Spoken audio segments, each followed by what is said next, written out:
안녕하세요. 이번에는 냉각탑에 대해서 공부를 해보려고 합니다. 냉각탑은 사실 어려운 건 아닌데 우리가 좀 자세히 알려면 공부해야 될 내용이 몇 개 있어요. 그래서 아마 한 1에서 한 3편 정도로 아마 구성이 될 것 같고, 이번에 공부할 거는 냉각탑을 우리가 왜 쓰는지, 왜 필요로 하는지와 우리가 어떠한 종류가 있는지 먼저 공부를 한번 해보겠습니다. 사실 종류는 뭐 크게 안 중요하다고 할 수도 있습니다. 우리가 냉각탑이라고 하면은 쉽게 말하면 우리가 어떤 냉동기라고 말하는 이 냉동기에는 우리가 흔히 말하는 히트펌프도 포함이 되는 것입니다. 냉동기가 열이 발생을 해요. 열을 버려야 되는데 이때 열을 어디다 버릴 거냐는 게, 정확히 말하면 어떻게 식힐 거냐. 우리가 얘를 공기로 식히게 되면 공냉식이라고 하는 거고, 우리가 물로 식히게 되면, 또는 뭐 브라인으로 할 수도 있겠죠, 냉매로, 우리가 순행식이라고 부르는데, 공냉식. 실질적으로 우리가 물로 식히지만 그 물을 가지고 또 공기에다가 그 물을 식히기도 합니다. 그 장치들이 우리가 냉각탑이라고 하는 거예요. 말 그대로 냉각을 시키는 탑이다. 그럼 우리가 냉각탑은 한번 봐볼게요. 그냥 아주 간단하게 그려보겠습니다. 사이클을 우리가 이렇게 해서 팽창벽을 달고, 만약에 여기에 냉방을 한다고 해볼게요. 이거 제일 잘 설명된 거는 제 영상 중에 히트펌프 영상이니까 만약에 잘 모르시겠으면 히트펌프 영상을 찾아보셔도 됩니다. 우리가 어떠한 실에요, 여기 안에 팬을 달아놓고, 이게 쉽게 말하면 우리가 말하는 실내기가 천장에 이렇게 달려있죠. 또는 그냥 에어컨이라고 생각을 해주셔도 되고요. 그럼 여기서 이렇게 찬 기운이 나온다고 생각을 하시는데, 실제로는 여기서 찬 기운이 나오는 게 아니고 이 안엔 차가운 무언가가 흐르고 있습니다. 그러면 주변 공기를 빨아들여서, 중간으로 빨아들이죠 보통, 이 양옆에 우리 이렇게 열리잖아요. 거길로 나오게 되는데, 우리가 엄밀히 따지면 실내 공기를 냉방을 하고 있다면 뜨거워진 공기를 빨아들이고 차가워진 공기가 이제 이렇게 뿜게 되는 거죠. 그러면 우리가 이 실내가 냉방이 되게 되는데, 우리가 거꾸로 냉동기 입장에서 보면은 냉동기는 차가운 애가 이렇게, 아이고 너무 두껍네요. 차가운 애가 흐르다가 여길 지나면서 여기 이 실을 차갑게 만들고 점점 뜨거워져서 이게 나가는 거예요. 그러면 우리가 어떠한 장치들에 의해서 이 동작하는 게 좀 다르지만, 간단하게 말을 하면 이 우리가 뜨거워진 걸 실외기라고 말하는 데서 이 열을 버려야 됐었죠. 그리고 돌아와서 압축기에서 압축을 해서 이 사이클을 형성하게 됩니다. 그렇다면 우리가 일반적으로 말하는 에어컨이라는 건 여기에 팬을 달아서 공기로 식혔어요. 근데 우리가 여성분들은 잘 모르겠는데 남성분들은 아실 텐데, 우리가 기계에 물을 넣는 게 싫어서 그렇지 순행식이라는 게 훨씬 냉각 효과가 좋다는 건 알고 있어요. 우리가 이거와 비슷한 일례로 자동차 엔진이 있는 거죠. 뭐 오일로 하긴 하지만 물론 냉각수도 있죠. 그렇다면 우리가 이 열교환기가, 자, 더 쉽게 한번 해볼게요. 열교환기보다 우리가 이 실에서, 우리가 이 룸에서 제거하는 열량이 1000이라고 해보겠습니다. 1000, 뭐 단위는 그냥 와트라고 할게요. 1000와트인데 이 1000와트가 우리가 말하는 냉방부하예요. 냉방부하. 우리가 부하 계산을 해서 이만큼의 열량을 필요로 한다. 이렇게 냉방부하를 구하면 실제로 우리가 이만큼의 이 1000와트만큼의 열을 가져와서 버려야 다시 이렇게 회전을 할 거 아니에요. 근데 실제로 여기서 버리는 건 1000와트가 아닙니다. 뭐냐면 우리가 여기서 버려지는 요거를 증발기 열량, 그러니까 흡수하는, 또는 뭐 냉동 효과라고도 말을 하는데, 우리가 얘를 이제 응축기라고 불러요. 응축기. 이 응축기에서 버리는 양은 우리가 쉽게 말하면 냉방에 필요한 냉방부하가 있겠죠. 그리고 여기 지금 요 압축기를 쓴다면 압축기는 우리가 뭐 여러 가지로 돌릴 수 있겠지만 뭐 제일 흔한 전기로 얘를 돌린다고 봐볼게요. 이렇게 전기 전원 넣고 그러면 우리 전기 기계 돌리면 열 나죠? 너무 당연한 거죠. 그래서 여기에 그 압축기 동력이라고 쓰겠습니다. 압축기 뭐 열량, 동력, 압축기 동력만큼 열이 생겨요. 즉 우리가 냉방할 때 이만큼의 열을 퍼오지만 그거 외에도 이 사이클을 구성하기 위해 여기도 에너지가 들어가기 때문에 우리가 실제로 이 시스템에서 버려야 되는 열은 냉방부하에다가 압축기의 동력분만큼을 같이 버려줘야 된다는 거죠. 그래서 여기서 버리는 이 응축기에 우리가 응축기 열량 또는 방열량 또는 용량이라고 하는데 이 열량만큼을 우리가 어디단가 버려줘야 됩니다. 이거를 이제 우리가 공기에다 버리면 공냉식, 물에다 버리면 순행식이 되는 거죠. 그런데 지금 요 응축기를 가져오는 거예요. 응축기가 이렇게 있다고 봤을 때 우리가 순행식이라고 하면 좀 더 쉽게 생각해 보면 이런 식으로 이 열이 돌고 얘를 계속 물을 이렇게 돌리는 거예요. 순환을 어딘가 갔다가 와서 좀 그림을 더 이해하기 쉽게 여기다 물을 계속 쑤셔 놓고 이렇게 빼주는 겁니다. 그럼 우리가 상식적으로 생각할 수 있는 게 예를 들어 여기 응축기의 양이 온도가 50도라고 해볼까요? 50도라고 해볼게요. 그러면 이 냉각수가 우리가 일반적으로 32도를 넣는데 이 온도는 다 변화됩니다. 그 조건에 따라서 예를 들어 여기가 37도로 나온다고 봐볼게요. 그러면 결국 얘가 돌다 보면 어디론가 갔다 올 거 아니에요. 얘가 계속 온도가 오르겠죠. 여기 열을 계속 흡수하니까 이 냉각수의 온도가 오르게 될 겁니다. 왜냐면 이 열량을 어디다 버리고 와야지. 냉각수가 이게 우리가 바다 해수를 사용하는 게 아닌 이상 물은 용량이 한정돼 있을 거고 그 물의 용량에 따라서 결국 얘도 온도가 올라가게 될 거예요. 그렇다면 우리가 이 냉각수 온도가 오르지 않도록 어딘가에 이 열을 버려야 된다는 거죠. 그것을 버리는 게 장치가 우리가 냉각탑이 됩니다. 조금 어려우실 수 있는데 우리가 이렇게 자르고 여기가 어떤 냉동기에 있는 응축기라는 거예요. 즉 열을 버리는 장치가 되는 거죠. 이렇게 응축기가 있으면 우리는 응축기랑 냉각수랑 열 교환을 하게 됩니다. 이렇게 물을 해서 이 응축기는 계속 뜨거운 게 회전하고 있고 냉각수의 열을 버리고 온도가 내려간 거죠. 그럼 이 냉각수도 온도가 오를 거니까 얘도 계속 순환을 시켜줘야 되는데 우리가 펌프를 넣고 보통 위로 많이 그리니까 와서 어떤 뭐 이렇게 그릴까요? 보통 그냥 네모로 이 냉각수가 와서 공기 중에 이렇게 뿌립니다. 보통 우리가 냉각탑은 옥상에 많이 있어요. 왜냐면 우리가 옥상에서 물을 뿌려줘야 그 대기랑 계속 열교환이 잘 되기 때문에 그렇게 되는 것입니다. 제가 거꾸로 그렸군요. 자, 보통 펌프가 여기 들어가고 이거 절대적인 거 아닙니다. 나중에 압력할 때 할 거예요. 여기 이제 물이 이렇게 고이고 순환을 하는 거죠. 자, 이렇게 그러니까 너무 간단한데 우리가 좀 실예를 들어보겠습니다. 우리가 사람이 샤워를 할 때요, 샤워기 헤드 사람이 손에 쥐고 이렇게 들고 바로 머리에서 이렇게 뜨거운 물을 쐰다고 생각을 해보세요. 그럼 물이 되게 따뜻할 것입니다. 뭐 적당한 온도라고 해볼게요. 근데 우리가 이 샤워를 하다가 이 샤워 거리에 이 지금 딱 맞게 맞춰놓은 온도를 여기 걸어놓고 이렇게 띄어서 물을 쐬면요, 이 처음보다 훨씬 미지근해요. 특히 추운 겨울 생각하시면 되는데 샤워기로 직접 내 몸 근처에서 물을 뿜을 때보다 샤워기를 저 위에 거리에 걸고 내가 좀 멀리 떨어져 있으면 그 물은 훨씬 식어 있어요. 왜냐면 이 물이 이렇게 나가는 도중에 쉽게 생각하면 공기와 열 교환을 하기 때문에 온도가 떨어진다는 거죠. 이해되시죠? 그래서 우리가 냉각탑에 아주 기본적으로 그려보면 우리가 뜨거워진 물을, 냉각수를 가져와서 위에다가 이렇게 분사를 하게 됩니다.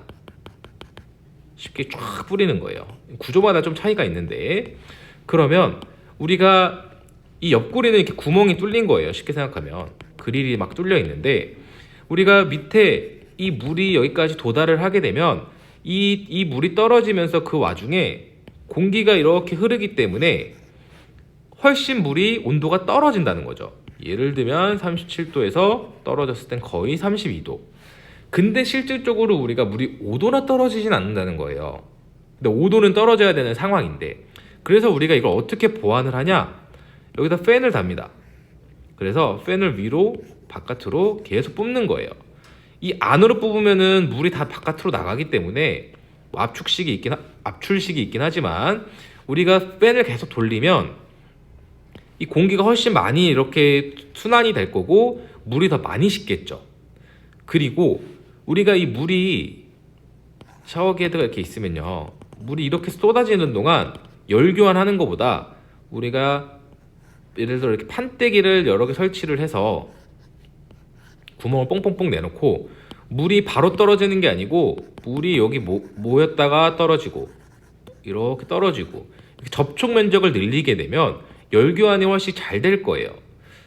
우리가 일반적으로 열 교환을 말할 때 여긴 대류로 보겠습니다. 알파 A 델타 T만큼 열 전달이 된다고 말을 해요. 즉 우리는 공기는 이 알파 계수를 올리기 위해서 우리는 냉각탑에 팬을 설치해서 강제 기류로 만들어 주는 거고, 이 판때기 충진재라 그러죠. 충진재를 설치해서 접촉 면적을 올려주는 거죠. 우리가 온도 차이도 올려주고 싶은데 이 온도 차이는 제가 나중에 2편에서 자세히 할 거지만, 이 결국 냉각수 온도가 이 실외 온도랑 차이예요. 우리가 예를 들어서 냉각수가 37도로 왔는데 밖에가 0도라고 보세요. 이게 금방 식겠죠? 근데 만약에 너무 더운 여름에 우리가 보통 냉동기를 돌리잖아요. 그러니까 냉동기가 냉방입니다. 그렇다면 우리가 보통 여름에 막 35도도 되는데 그러면 이게 열교환이 되겠냐는 거죠. 그럼 효율이 툭툭툭 떨어지는 거죠. 얘가 너무 델타 T가 너무 작아져서. 그래서 결국 우리는 냉각탑은 우리가 물인데 냉각수를 공기 중에 방출이라고 할까요? 방출하여 열을 내린다. 냉각수 자체는요. 그러면 이 내려간 차가운 냉각수로 냉동기의 응축기의 열을 제거한다. 즉 원래의 목적은 우리가 응축기에서 발생하는 열을 냉각수로 식혀주는 건데, 얘를 식혀주다 보면 냉각수의 온도가 올라가니까 얘를 공기 중에 방출하는 것으로 순환시켜서 냉각수의 온도를 내려줌으로 정확하게 적절하게 응축기 열을 제거할 수 있는 냉각수의 온도를 유지할 수 있도록 한다는 거죠. 이게 냉각수입니다. 그래서 우리가 보통 냉각탑의 용량을 산정을 해요. 냉각탑 용량은 우리가 응축기 발열량이라고 합니다. 방열량. 그래서 우리가 일반적으로 냉각수 요 얘기를 할 때 우리가 MC 델타 T라고 하는 얼마만큼의 열량을 제거할 건지 결정을 하게 되는 것입니다.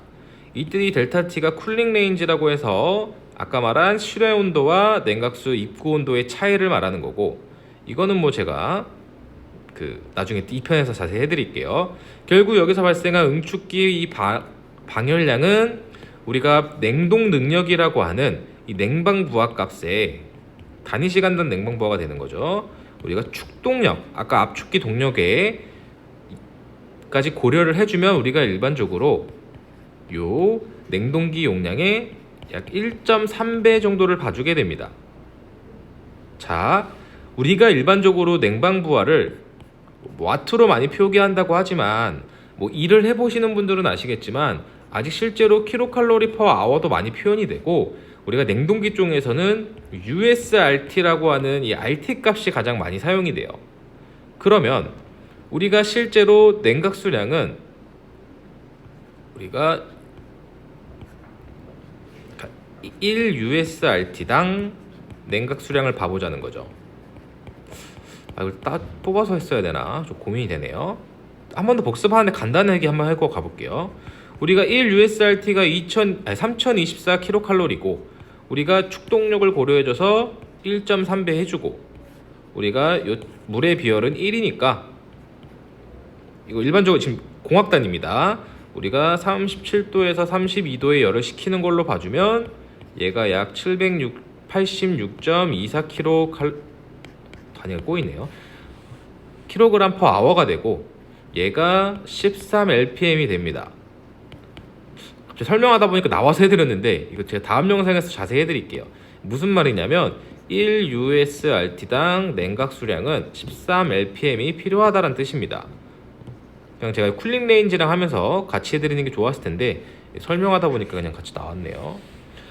요건 그냥 맛보기만 보시고 우리가 결국 냉각탑의 종류를 어떻게 보냐, 냉각탑의 종류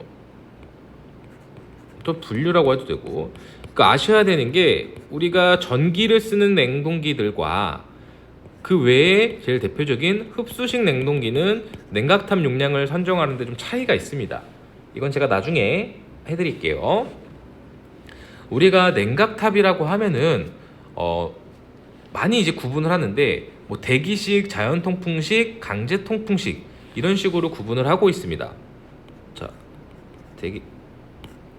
크게 다 분류를 해볼까요? 개방형 냉각탑이 있고, 그러니까 이 공기 중이랑 착착 만나게 돼 있는 건지 아니면 뭐 밀폐되어 있는 건지 이런 식으로 구분이 되는 것입니다. 밀폐식이 있습니다.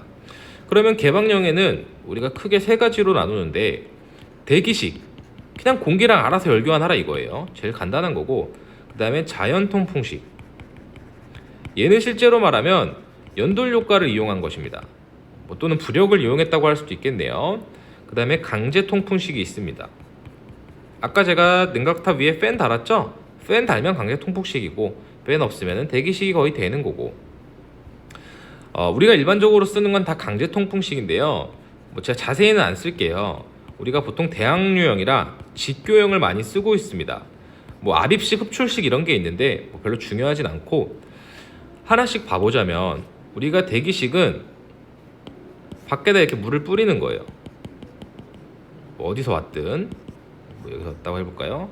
그러면 여기 판때기를 이런 식으로 층을 써서 구성을 합니다. 그리고 아까 접촉 면적을 넓혀야 되니까 여기 이렇게 충진제를 채워 넣는 거예요. 이 물들이 여기 뿌려지면 얘가 이렇게 또 한 번 더 뿌려지고, 공기와 접촉하는 시간이 늘어나니까 열이 잘 식혀지겠죠. 이게 제일 기본이 되는 우리가 말하는 냉각탑입니다. 근데 이렇게 하면 효율이 좀 떨어지는 거죠. 왜냐면 팬도 달 수 있고 방법이 많으니까. 그 다음에 이제 두 번째로 우리가 자연통풍식인데, 얘는 우리가 이제 발전소에서 쓰는 거죠. 발전소의 냉각 수량이 얼마나 많겠어요. 우리가 원자력 발전소, 화력 발전소 생각해 보시면 진짜 복수기라던가 어마어마하게 많이 나올 거 아니에요. 그래서 우리 가끔 뭐 보셨을 수도 있겠는데, 그냥 2D로 그리면 이런 식으로 엄청 큰 굴뚝처럼 생긴 거죠. 그래서 물이 와서 이렇게 뿌려주는데, 결국 이 냉각수의 온도는 이 주변의 온도보다, 실내 온도보다 훨씬 높잖아요. 그렇기 때문에 우리가 여기 뜨거운 물이 떨어진다고 생각을 해보시면 이 내부의 온도가 올라가기 때문에 여기 밀도는 가벼워지고 공기는 상승하는 힘을 갖게 됩니다.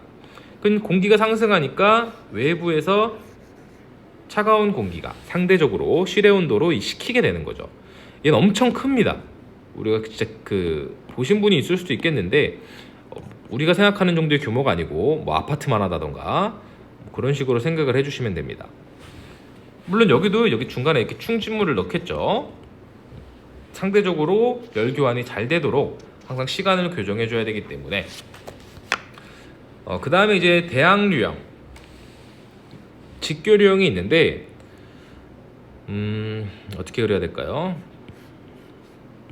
아마 이제 요즘에는 잘 대항류형이 이 원통형을 안 쓰는데, 얘가 옛날에 제일 많이 쓰던 애예요. 다리 이렇게 달고 비슷합니다. 기본적으로 물을 다 이렇게 뿌립니다. 그러면 물이 오랫동안 머물 수 있도록 접촉을 충진제를 넣어주고, 여기 당연히 이제 강제 통풍식이니까 팬이 이렇게 달려야겠죠. 그래서 얘는 똑같이 물이 이렇게 떨어지는 건데, 우리가 팬을 담을로 인해서 여기 공기가 이렇게 통할 수 있도록 구성이 되어 있는 거죠. 아까 대기식이랑 거의 똑같은데 얘는 그냥 팬 달린 애예요. 근데 이게 좀 생각을 해보셔야 될 게 뭐냐면, 생각을 해본다기보다 옛날에 우리 앞 그 상가 건물 옥상 가면, 이게 제가 못 그려서 그렇지, 제가 그림을 잘 못 그립니다. 죄송합니다. 이렇게 좀 더 얘를 다 날라가네요. 원통형으로 이렇게 생긴 애들이 있었어요. 이렇게 서 있는 애들, 크게. 나름 3D로 그려보고 싶었는데, 이거 혹시 보신 분 계실까요? 위에서 보면 약간 이런 느낌인 거죠. 제가 중심을 못 맞췄는데, 옛날에 이걸 많이 썼는데 이 원형이 보기가 안 좋아요. 그리고 우리가 여러 개를 적재했을 때라던가 공기의 방향, 이격거리 등을 확보하기 어렵기 때문에, 요즘은 옛날에 대학유형의 대표는 항상 이렇게 원통형 느낌으로 그렸었는데, 요즘은 대학유형도 사각형 형태로 많이 설치를 하고 있습니다. 그리고 원래 사각형의 그 주가 되는 건 직교류형이죠. 이게 차이가 뭐냐면, 얘는 물이 위에서 아래로 떨어지고요, 공기가 밑에서 위로 올라가면 서로 공기의 방향과 요 물의 방향이 역방향이잖아요. 우리가 이러면 얘를 대항류형이라고 합니다. 서로 반대되는 방향을 가지고 있는 흐름이다. 그래서 대항류형이라고 하고, 직교류형은 말 그대로 공기와 물이 직각이다, 직각으로 교차한다라고 하는 흐름이라고 해서 직교류형이라고 부르는 것입니다. 얘는 그냥 이렇게 그려놓고 물을 양쪽에다 이렇게 뿌려요. 이것도 뭐 제품마다 차이가 있지만. 그리고 공기를 옆구리에서 이렇게 받도록 팬을 설치합니다. 그러면은 얘는 물은 밑으로, 공기는 옆에서 오니까 직각 교차한다고 해서 직교류형이 되는 거고, 대항류형은 공기와 온도가, 물이 거꾸로 한다고 해서 대항류형이 되는 거죠. 그리고 밀폐식이 있는데, 밀폐형이죠. 밀폐형은 간단합니다. 이런 박스 안에 실내에 설치하기 위해 만들어진 건데, 또는 주변에 오염을 최소화하기 위해, 얘는 냉각수가 관 안에 돌아요. 이 냉각탑 안에 집어넣어 놓고, 아까는 개방형이라고 말을 하는 게, 자 설명을 좀 덜 드린 것 같아서, 우리 아까 여기서 냉각수가 여기를 채우고 이렇게 돌아왔잖아요. 이 냉각수, 돌고 있는 냉각수가 냉각탑에 가서, 자꾸 방향을 제가 이렇게 그려야 되는데, 냉각탑에 가서 대기 중에 뿌려져서 냉각수가 노출이 되고 공기랑 만나고 다시 이 열교환기로 들어가면 얘는 개방형입니다. 얘 열은 잘 식겠죠, 당연히. 근데 밀폐형은 뭐냐면, 얘가 와서 공기랑 안 만나요. 직접 만나지 않고 관 안에서만 열교환을 하기 때문에 얘가 밀폐형이 되는 것입니다. 얘는 잘 오염이 안 되겠죠, 냉각수가. 얘는 오염될 거고. 그리고 얘는 공기 중에 뿌려대니까 계속 보급수를 넣어줘야 돼요. 물이 이게 요 안에서만 움직이는 게 아니고 증발할 거 아니에요. 그래서 보급수를 넣어줘야 되고, 밀폐형은 거의 보급수가 없는 거죠. 자, 물론 장단점은 많은데 제가 기초적인 것만 하느라. 그래서 얘를 식혀주려면, 얘는 또 다른 장치로 물을, 여기 물을, 냉각수가 아니고, 색깔을 좀 바꿀까요? 얘도 냉각수라면 냉각수인데, 여기다 2차 냉각수가 있습니다. 펌프를 놔서 이 안에만 계속 이렇게 순환시키는 거예요. 그리고 여기 아까 온 이 냉각수가 응축기로 가서 열교환을 시켜주는 거죠. 근데 얘도 딱 봐도 개방형보다 열교환이 잘 안 되게 생겼잖아요. 그래서 팬을 이렇게 달아서 빨아들이는 식으로 나가게 되면은 우리가 흡출식이라고 말을 하는 거고, 또는 팬을 이렇게 넣어서 압력을 여기 꽉 채우게 되면은 압입식이라고 부르게 되는 거죠. 제가 종류를 하다 보니까 여러 개를 했는데, 너무 길 것 같아서 빨리 하다 보니까 일반적으로 우리가 이 직교류형이랑 대항유형을 제일 많이 쓰고, 우리가 일반 설계에서는 이런 대기식은 쓰지도 않고 얘도 규모가 말도 안 되고, 얘는 이제 좀 드물게 쓰이긴 하는데 저도 제가 직접 써본 적은 없는 것 같습니다. 이 구조가 좀 많은데 제가 너무 자세히 하면 좀 복잡하겠죠. 그리고 그걸 안 했군요. 제일 기초적인 걸 해드렸어야 되는데, 우리가 이 식히는 원리가 개방령을 기준으로 말씀드리는 겁니다. 우리가 물을 이렇게 분사해서, 얘가 온 게 냉각수죠. 냉각수인데 우리가 이렇게 공기와 만나서 열을 식히는 거였어요. 이 열을 식히는 거는 우리가 두 가지 원리가 있습니다. 뭐냐면, 우리가 당연히 이 물의 온도가, 냉각수의 온도가 실외 온도보다 높기 때문에 당연히 식겠죠. 이게 우리가 생각하는 제일 기초적인 냉각 원리예요. 우리는 이것을 열전달 원리라고 합니다. 우리가 결국 물과 공기에 의한 온도 차이로 인해서 식는 거죠. 근데 한 가지가 더 있어요. 우리는 열전달뿐만 아니라 물질 전달이라는 게 있습니다. 증발하는 거죠, 증발. 우리 예를 들어서 뭐 한 30도씨 물이라고 해볼까요? 30도씨 물이면 미지근하죠. 좀 따뜻하신 분도 있을 거고, 이 물이 우리가 예를 들어서 어떤 수조에 받아놓고 손을 이렇게 넣으면요, 그냥 미지근할 거예요. 근데 이 물을 우리가 분무기로 사람 몸에 촥 뿌리면요, 옷 안 입었다 생각하시고, 이게 입자가 작아지면서 열 전달도 되지만 이 일부는 증발하잖아요. 근데 우리가 물이라는 건 증발할 때 100도씨에서 증발하면 539kcal지만 이 상온에서 증발하는 표면 효과이기 때문에 597kcal라고 하는 열량을 흡수하게 됩니다. 즉 무슨 말이냐면, 하나하나가 30도였는데 일부가 증발하게 되면은 얘네가 그 열을 흡수해서 남은 애들이 막 20도 이런 식으로 떨어진다는 거예요. 그래서 우리가 이거를 물질 전달이라고 하는 거죠. 좀 더 엄밀히 말하면 증발이긴 한데 수증기 분압차로 인해서 발생하는 현상입니다.